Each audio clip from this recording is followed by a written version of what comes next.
This is opening day weather. We're going to have this for opening day here against Hofstra. So I hope. What are the chances of that actually happening? great. You know, we've actually a few years have opened up here at home, and what happened was we wanted to get into the Jacksonville tournament so bad because it's going to be a great tournament down there, great competition, and so it forced us to open up here at home, and we've done that before, and certainly everything will be fine, and we'll do whatever we have to do to get those games in. Yeah, let's start there. What or how important is a tournament like that when you think about later on the kind of competition you're going to face, hopefully at the end of the season? Well, the tournament in Jacksonville is going to be a great opportunity. We've done that a little bit in the past. We played in the first MLB tournament that they had in Arizona, where we played Vanderbilt, Cal State Fullerton, and TCU. You know, it's a good measuring stick for you. And, you know, obviously I don't want to get too far ahead. We have 4 games before we play that tournament, but to play an early tournament like that with really good RPI teams certainly is important for us getting ready for the ACC play, but also it plays into a lot at the end of the year when you're talking about NCAA selection and things like that. So that'll be a great opportunity. I did see D1 Baseball is going to broadcast all the games and playing in the Pro Park, actually, where 20 years ago, we used to have the ACC tournament in that facility, so it'll be a great weekend for sure. Brian, some years you have more holes to fill than others. Yes. In these 2 weeks before opening day, what are the biggest questions you're looking at? Well, I think it's certainly easy. Every year you first look to pitching, right? Because pitching is so important to the success of a baseball team, and we all know how many innings we lost after last year with Edgington and Parker and Early and Jake Berry and other guys moving on. And the opportunities that they had in front of them and the impact that they made last year. So certainly our pitching is a little bit of an unknown just because they don't have a lot of experience outside of Jack O'Connor. But what we do have is we have a lot of players that are in their second and third year from a pitching standpoint that all got great experience last year and pitched in a lot of games and meaningful situations. And now this is their opportunity to step forward and carry a bigger load. And that's what will happen. That's why these pitchers come to the University of Virginia, is to get their toe wet their first year, get some great experience. A lot of those appearances were out of the bullpen other than O'Connor, and then develop and then be ready for that second year. And I think that will be showcased this year with our pitching staff. Made a couple of nice additions to the staff with a couple of transfers. Blake Barker, a left-handed pitcher who's going to pitch a lot for us. Joe Savino from Elon. Ryan Osinski had a great fall. He's a transfer from Bucknell and a good preseason. So we've got plenty of arms. We just need to get them experience and get them to step up. Other than pitching, where does this team have to grow the most? Yeah, certainly we're transitioning behind the plate. Kyle Teal was our leader behind the plate the last 2 years and pretty much caught almost every inning for 2 years. And, we'll be looking at Ethan Anderson and Jacob Ferentz back there, a transfer, and they're both doing a terrific job. So I think we're in great hands back there, but certainly that's an easy one to point to. It's nice having the middle of your infield back.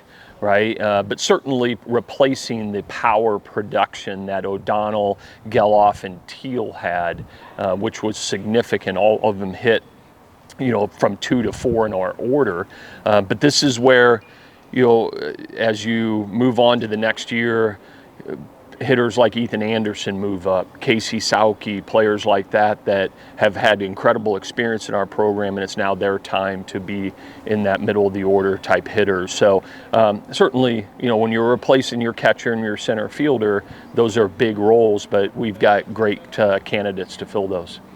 What improvements have you seen from Jay so far now that he's, all in on baseball? Sure. Certainly Jay Woolfolk made a huge decision in his life this summer after he was done with USA Baseball to decide to go forego his football career and focus on baseball. And this fall was big for Jay. He hadn't had a fall where he could go out there and pitch multiple innings and compete and develop. And he showed really great growth and development early on here. The way he has thrown, I really love the way he's pitching.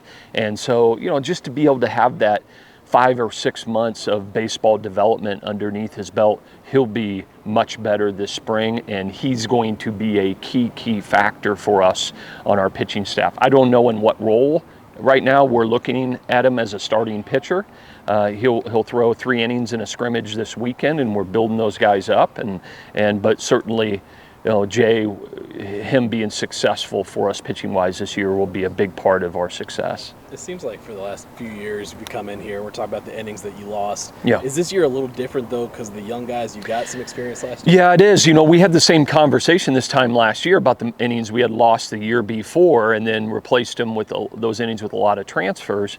This year's a lot different. Although there is a couple of transfers from a pitching standpoint, this year's about development. Those guys that have been in your program, and it's their opportunity now to do what they came here to do. And that's exciting, right? We are never going to be a baseball program that solely relies or heavily relies on the transfer portal. It'll be a part of what we do to fill some gaps, but our success is always driven by the development of that high school player, and that will be showcased this year from a pitching standpoint. One of those guys in the fall, it sounds like, is Hodges. Yeah. Kind of his development. What does that look like? Great. Bradley Hodges had a tremendous fall. You could argue he had the best fall consistently of all of our pitchers. Got some great experience last year. Was a highly touted left-handed pitcher out of Florida, out of high school, and so he had a terrific fall. And we're looking for him to play a significant role in that pitching staff. So as we start to talk about all these guys, Woolfolk, Hodges, O'Connor, Blanco, all of these guys, there's plenty enough for us to have the kind of championship team we need to have. Shifting to the bats a little more, you expect a lot from Griff and Yeah. guys like EA, but who else did you see kind of surprise you during fall ball? Well, Harrison Didwick took a big step forward this fall from an offensive standpoint. You all know he played about 80-90% of our games last year in left field. He got a lot physically stronger. The ball's coming off his bat a little bit differently, and that's what we talk about development. You bring a young athlete in your program, you play him, and then he gets stronger, and then he realizes his potential, and he's a great example of that as well. A transfer, Bobby Whalen from Indiana, an outfielder, had a great fall. Anthony Stefan has continued to develop and will be a key factor in the middle of that lineup as well. And we really had 2 freshman first-year infielders emerge. Henry Ford, a local product here, and then Eric Becker from New Jersey. Both of those players are along the lines of these fantastic infielders that we've had here that will make huge impacts right away from a lineup standpoint.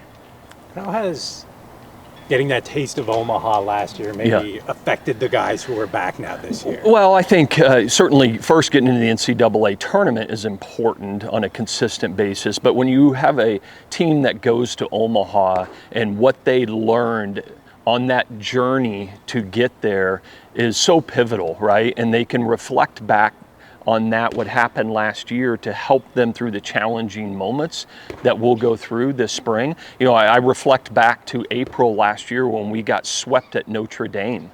Who would have thought that would happen? But it happens in the game of baseball. But it was about how we responded to it. And we ended up winning 7 out of our next 9 ACC games. So it's those kind of things that stack up, and what you have to do in a regional and super regional to advance to Omaha. You can talk about it as much as you want. You can watch video of it, all that. There's no replacement for experiencing it. And those guys that we have back from last year's team, a lot of them know what that felt like, being in that dugout to have to perform to get to Omaha. What are you expecting from Ethan Anderson this year? Yeah. And he talked a little bit about his transition to catcher and Yeah. how he's the new school of being on one knee. What do you expect from him this year? Well, I expect a lot out of Ethan Anderson. He's proven for 2 years to be a great player, a tremendous offensive player.